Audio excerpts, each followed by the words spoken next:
Hello everyone, welcome back to my channel Questionology. दोस्तों, आज की वैकेंसी रामपुर में दोस्तों यहाँ पर निकली हुई है।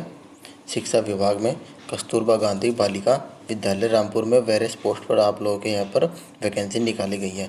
मैं आप लोगों को बताऊंगा दोस्तों किस पोस्ट के लिए वैकेंसी है, उसके लिए क्वालिफिकेशन और सैलरी क्या मिलेगी आप लोग को, एप्लीकेशन फॉर्म कैसे भरेंगे, कहाँ से डाउनलोड करेंगे, कौन कौन से डॉक्यूमेंट आप लोग को अटैच करने होंगे, सब जानकारी मैं आप लोग को इस वीडियो में बताने वाला हूँ। आप लोग लास्ट तक बने रहे। फ्रेंड्स, आप लोगों को बता दूँ तो सैनिक स्कूल रेवाड़ी में भी वेरियस पोस्ट पर वैकेंसी निकली है। अगर आप लोग को वैकेंसी के बारे में देखना है तो आई बटन पर मैं लिंक प्रोवाइड करा दूंगा, चेकआउट आप लोग कर सकते हैं। चलिए स्टार्ट करते हैं वीडियो बिना किसी देरी के। सबसे पहले दोस्तों मैं आप लोगों को बता दूँ, जो वैकेंसी है ये परमानेंट वैकेंसी नहीं है, संविदा बेस पर आप लोग को दोस्तों यहाँ पर रखा जाएगा।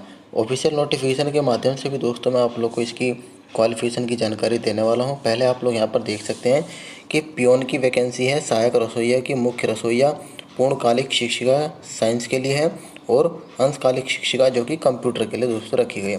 पूर्णकालिक शिक्षिका और अंशकालिक शिक्षिका में दोस्तों यहाँ पर ये डिफरेंस है कि पूर्णकालिक शिक्षिका वालों को यहाँ पर कैंपस परिसर में ही रहना पड़ता है और अंशकालिक वालों को नहीं रहना पड़ता। ठीक है, इनकी सैलरी भी आधी लगभग होती है। तो यहाँ पर आप लोग देख सकते हैं कि एक एक वैकेंसी दोस्तों सभी को दी गई है और कंप्यूटर वाले की टीचर के लिए 3 वैकेंसी है। कैटेगरी वाइज मैं आप लोग को ऑफिशियल नोटिफिकेशन में बताऊंगा। सभी के लिए एज मिनिमम 25 वर्ष है और मैक्सिमम की बात करते हैं तो 45 साल रखी गई है, जो कि आप लोगों की काउंट होगी 1 अप्रैल 2024 के अकॉर्डिंग काउंट होने वाली है। सैलरी पियोन के लिए 7147 मिलेगी, सहायक रसोइया के लिए 6400 रुपये, मुख्य रसोइया के लिए 8500, पूर्णकालिक शिक्षिका के लिए 24,000 और अंशकालिक के लिए आधी सैलरी हो जाएगी 12,000 रुपये। शुरू की तीनों पोस्टों के लिए 8वीं पास मांगा गया है, यानी कि चपरासी, रसोइया और मुख्य रसोइया के लिए। पूर्णकालिक शिक्षिका साइंस के लिए दोस्तों यहाँ पर ZBC वर्ग से आप लोग का प्रशिक्षित स्नातक होना चाहिए, यानी कि जूलॉजी, बॉटनी और केमिस्ट्री से, और साथ में TET आप लोग का मांगा गया है। अंशकालिक कंप्यूटर के लिए दोस्तों ग्रेजुएशन BSc वगैरह होनी चाहिए और कंप्यूटर में दोस्तों O लेवल या A लेवल का दोस्तों आप लोग का यहाँ पर डिप्लोमा मांगा गया है। अब बात करते हैं कि लास्ट डेट क्या रखी गई है। दोस्तों 10 सितंबर इसकी लास्ट डेट रखी गई है। किस एड्रेस पर आप लोग को फॉर्म सबमिट करना है तो आप लोग यहाँ पर देख सकते हैं। कार्यालय जिला बेसिक शिक्षा अधिकारी, निकट मुर्तजा स्कूल, गांधी समाधि, रामपुर। यहाँ का पिन कोड है दोस्तों 244901, उत्तर प्रदेश। इस एड्रेस पर आप लोगों को पंजीकृत डाक के माध्यम से ही फॉर्म को सबमिट करना होगा। उसके लिए आप लोग को कौन कौन से डॉक्यूमेंट लगाने होंगे तो मैं आपको बताता हूँ। जो भी डॉक्यूमेंट आप लोग लगाएंगे, फ़ोटोकॉपी लगाएंगे, ओरिजिनल डॉक्यूमेंट नहीं भेजेंगे। जैसे कि आप लोग की एजुकेशन क्वालिफिकेशन हो गई, ठीक है, और जन्मतिथि 10वीं का प्रमाण पत्र, जाति, मूल निवास आप लोग का 6 महीने का बना होना चाहिए। एक्सपीरियंस है अगर आप लोग के पास तो उसकी भी फ़ोटोकॉपी आप लोग लगा सकते हैं। और दोस्तों 2 छोटे छोटे लिफाफे लेने होंगे, उस पर आप लोग को स्वयं का पता लिखना होगा, एड्रेस, ठीक है, और 42 रुपये के डाक टिकट लगाने होंगे और पासपोर्ट साइज़ के फ़ोटो, ठीक है। ये सभी डॉक्यूमेंट दोस्तों जो मैंने बताए हैं आप लोग को सेल्फ अटेस्टेड फ़ोटो कॉपी करके, और प्लस ये जो मैंने 2 लिफाफे बताए हैं जिस पर एड्रेस और डाक टिकट लगाने हैं, इन दोनों को दोस्तों बड़े वाले लिफाफे में आप लोग को लगाना होगा। और बड़े लिफाफे के ऊपर आप लोग को बड़ा बड़ा लिखना होगा कस्तूरबा गांधी आवासीय बालिका विद्यालय हेतु पद का नाम, मतलब किस पोस्ट के लिए आप लोग अप्लाई कर रहे हैं, और वर्ग, ठीक है। और लेफ्ट साइड में आप लोग लिखेंगे 2 के बाद दोस्तों आप लोग लिखना है रामपुर वाला एड्रेस, फ्रॉम लिखना है, फिर आप लोग को अपना एड्रेस लिखकर फॉर्म को सबमिट करना होगा। जो टीचिंग की वैकेंसी है दोस्तों, पूर्णकालिक जो वैकेंसी है वे दोस्तों यहाँ पर उसके लिए आप लोग का इंटरव्यू होगा। और बाकी दोस्तों अंशकालिक वालों के लिए यहाँ पर केवल और केवल, तो पूर्णकालिक वालों के दोस्तों मेरिट बेस पर सिलेक्शन होगा, अंशकालिक वालों के लिए इंटरव्यू बेस पर आप लोग का सिलेक्शन होने वाला है। फॉर्म भरते समय आप लोगों को कोई भी ओवर राइटिंग नहीं करनी है, साफ साफ लिखना होगा। फॉर्म कैसे भरना है मैं आप लोगों को बताऊंगा।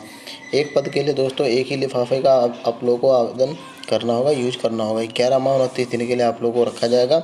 चलिए मैं आप लोग को सीधा ऑफिशियल नोटिफिकेशन पर लेकर चलता हूँ, जहाँ पर दोस्तों बताया गया है कि कैटेगरी वाइज किस कैटेगरी में कौन सी वैकेंसी दी गई है, तो उसी के अकॉर्डिंग आप लोगों को दोस्तों फॉर्म भरना होगा। सबसे पहले आप लोग यहाँ पर देख सकते हैं, रामपुर की ऑफिशियल वेबसाइट से मैंने डाउनलोड किया है। यहाँ आप लोग देख सकते हैं पूर्णकालिक शिक्षिका जो कि साइंस के लिए जो एक वैकेंसी थी, वो वैकेंसी दोस्तों यहाँ पर आप लोग देख सकते हैं OBC के लिए मेंशन किया गया है, ठीक है। और 24,000 सैलरी है। PCM साइड से प्रशिक्षित स्नातक और उच्च प्राथमिक स्तर की TET जो मैंने आप लोगों को बताया। कंप्यूटर के लिए 3 वैकेंसी, 3 में से 2 दोस्तों यहाँ पर जनरल के लिए, 1 वैकेंसी ओबीसी के लिए है। इसमें वही सेम दोस्तों प्रशिक्षित स्नातक होना चाहिए और प्रशिक्षित स्नातक के अंतर्गत आप लोग का बीएससी, बीसीए वगैरह ये सब कंप्यूटर साइंस से ग्रेजुएशन आप लोग का होना चाहिए और साथ में डोएक्स से संबंधित के समकक्ष आप लोग का ओ लेवल का डिप्लोमा या ए लेवल का डिप्लोमा आप लोगों के पास होना चाहिए। अब फ्रेंड्स यहाँ पर मुख्य रसोइया की जो 1 वैकेंसी है वो वैकेंसी पिछड़ी जाति के लिए है, सहायक रसोइया के भी पिछड़ी जाति के लिए है और चपरासी चौकीदार के लिए दोस्तों ये जनरल के लिए रखी गई है। ठीक है। और इसके बाद दोस्तों जो आप लोग का टीटी होना चाहिए उस प्राथमिक स्तर का होना चाहिए, जैसा कि मैंने आप लोग को बताया हुआ है। बाकी दोस्तों ये जानकारी सब मैंने आप लोगों को बता दी है, पढ़ना चाहते हैं आप लोग पढ़ सकते हैं। यहाँ पर आप लोग देख सकते हैं कि जो पूर्णकालिक शिक्षिका, अंशकालिक शिक्षिका तथा लेखाकार के पद का चयन सीधे मेरिट के आधार पर होने वाला है। मुख्य रसोइया, सहायक रसोइया और पियोन का सिलेक्शन आप लोगों का इंटरव्यू बेस पर जो मैंने आप लोगों को बताया वही यहाँ पर बताया गया है। ठीक है।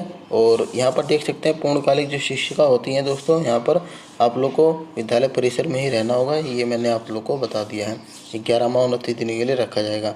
तो चलिए सीधा मैं आप लोग को फॉर्म बता देता हूँ कैसे भरना है। सबसे पहले इसे डाउनलोड कैसे करेंगे, तो दोस्तों जो मेरा यूट्यूब चैनल है उसके डिस्क्रिप्शन में आप लोग को टेलीग्राम का लिंक मिलेगा, उसमें आप लोगों की अगर इच्छा है तो आप लोग ज्वाइन हो सकते हैं या बिना ऐसे भी आप लोग डाउनलोड कर लेंगे। सबसे पहले सेल्फ अटेस्टेड फ़ोटो आप लोग को लगाना है, पद का नाम, गृह जनपद का नाम, अभ्यर्थी का नाम लिखना होगा हिंदी और इंग्लिश में, पिता का नाम और जन्म तिथि आप लोग को 10th के अकॉर्डिंग बतानी होगी, corresponding address, mobile number, category. फिर आप लोग को अपनी मेंशन करनी होगी एजुकेशनल क्वालिफिकेशन। ठीक है। इसके बाद दोस्तों सीधा सीधा यहाँ पर दिया गया है डिक्लेरेशन देना है आप लोग को।